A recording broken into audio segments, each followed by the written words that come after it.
ಇವತ್ತು ಸಂಡೇ, ತುಂಬಾ ದಿನ ಆಗಿತ್ತು ಚಿಕನ್ ದಮ್ ಬಿರಿಯಾನಿನ ತಿಂದ್ಬಿಟ್ಟು. ಅಂಡ್ ಇವತ್ತು ತಿನ್ನೋಣ ಅಂತ ಅನ್ಕೊಂಡ್ಬಿಟ್ಟು ನಾನೇ ನನ್ನ ಕೈಯಾರೆ ಚಿಕನ್ ದಮ್ ಬಿರಿಯಾನಿನ ಮಾಡಿದೀನಿ. ನಮ್ಮನೆ ಹಿಂದ್ಗಡೆ ಬಾಳೆ ಗಿಡ ಇತ್ತು, ಸೊ ಫ್ರೆಶ್ ಆಗಿರೋ ಬಾಳೆ ಎಲೆನ ಕಿತ್ಕೊಂಡು ಬಂದ್ಬಿಟ್ಟು ಅದ್ರೊಳಗೆ ನಾನ್ ವೆಜ್ ಊಟ ಮಾಡೋಣ ಅಂತ ಕಿತ್ಕೊಂತಾ ಇದ್ದೀನಿ. ಅಂಡ್ ಈ ತರ ನಮಗೆ ಬೇಕಾದಾಗ ಹೋಗ್ಬಿಟ್ಟು ಬಾಳೆ ಎಲೆನ ಕಿತ್ಕೊಂಡು ಬಂದು ಇಲ್ಲ ತಗೊಂಡ್ ಬಂದು ಅದ್ರಲ್ಲಿ ಊಟ ಮಾಡೋದು ಎಷ್ಟು ಲಕ್ಸುರಿ ಅನ್ನೋದು ನಮ್ ತರ ದೂರ ಇರೋರಿಗೆ ಮಾತ್ರ ಗೊತ್ತಿರುತ್ತೆ. ನಾವಿರೋ ಪ್ಲೇಸ್ ಅಲ್ಲಿ ಇಂಡಿಯನ್ ಸ್ಟೋರಿಗೆ ಹೋಗಿ ಹುಡ್ಕೋದ್ರೂ ಬಾಳೆದೆಲೆ ಸಿಗ್ತಾನೆ ಇರ್ಲಿಲ್ಲ. ನಂಗೆ ಚಿಕನ್ ದಮ್ ಬಿರಿಯಾನಿ ಅಂತ ಅಂದ್ರೆ ಇಷ್ಟನೇ ಆಗ್ತಿರ್ಲಿಲ್ಲ. ಏನೋ ವೈಟ್ ರೈಸಿಗೆ ಮಸಾಲಾನ ಮಿಕ್ಸ್ ಮಾಡಿ ಕೊಟ್ಟಿದ್ದಾರೆ ಅಂತ ಅನಿಸ್ತಾ ಇತ್ತು. ಬಟ್ ಕೆನಡಾಗ್ ಹೋದಾಗಿಂದನೂ ಅಲ್ಲೆಲ್ಲ ತೆಲುಗು ಅವರೇ ಜಾಸ್ತಿ ಇರೋದು. ಯಾವ ರೆಸ್ಟೋರೆಂಟಿಗೆ ಹೋಗಿ ಕೇಳಿದ್ರು ಒಂದು ಬಿರಿಯಾನಿ ಇರತ್ತೆ ಅಂತ ಅಂದ್ರೆ ಅದು ಹೈದ್ರಾಬಾದಿ ದಮ್ ಬಿರಿಯಾನಿನೇ ಎಲ್ಲ ಕಡೆನೂ ಸಿಗೋದು.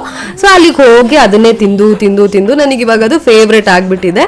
ಹಂಗೆ ಅಲ್ವಾ, ನಾವು ಸಣ್ಣವರಿದ್ದಾಗ ಕೆಲವೊಂದು ಫುಡ್ ನಮ್ಗೆ ಇಷ್ಟ ಆಗ್ತಾ ಇರಲ್ಲ, ಸೊ ದೊಡ್ಡವರಾದ್ಮೇಲೆ ಅದನ್ನೇ ಇಷ್ಟಪಡಕ್ ಸ್ಟಾರ್ಟ್ ಮಾಡ್ಬಿಡ್ತೀವಿ.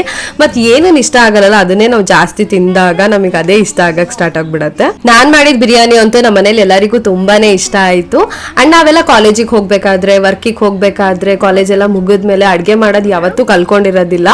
ಒನ್ಸ್ ಮದ್ವೆ ಆದ್ಮೇಲೆ ಮಾಡೋ ಅನಿವಾರ್ಯತೆ ಕಲ್ಕೊಂತೀವಿ. ಸೊ ಅಲ್ಲಿ ಕಲ್ಕೊಂಡು ಎಲ್ಲರಿಗೂ ಮಾಡಿ ತಿನ್ಸಿರ್ತೀವಿ. ಹಂಗೆ ಮತ್ತೆ ನಮ್ಮನೆಗೆ ಬಂದಾಗ ನಮ್ಮ ಪೇರೆಂಟ್ಸಿಗೆ ಈ ತರ ನಮ್ಮ ಸಿಬ್ಲಿಂಗ್ಸಿಗೆಲ್ಲ ಅಡ್ಗೆ ಮಾಡಿ ನಮ್ಮ ಕೈಯಾರೆ ತಿನ್ಸಿದಾಗ ಎಷ್ಟು ಖುಷಿ ಆಗತ್ತೆ. ಅಂಡ್ ಅವರು ಚೆನ್ನಾಗಿದೆ ಅಂದಾಗಂತೂ ತುಂಬಾನೇ ಖುಷಿ ಆಗಿರುತ್ತೆ. ಹೋಪ್ ನಿಮ್ಮೆಲ್ಲರಿಗೂ ಇದು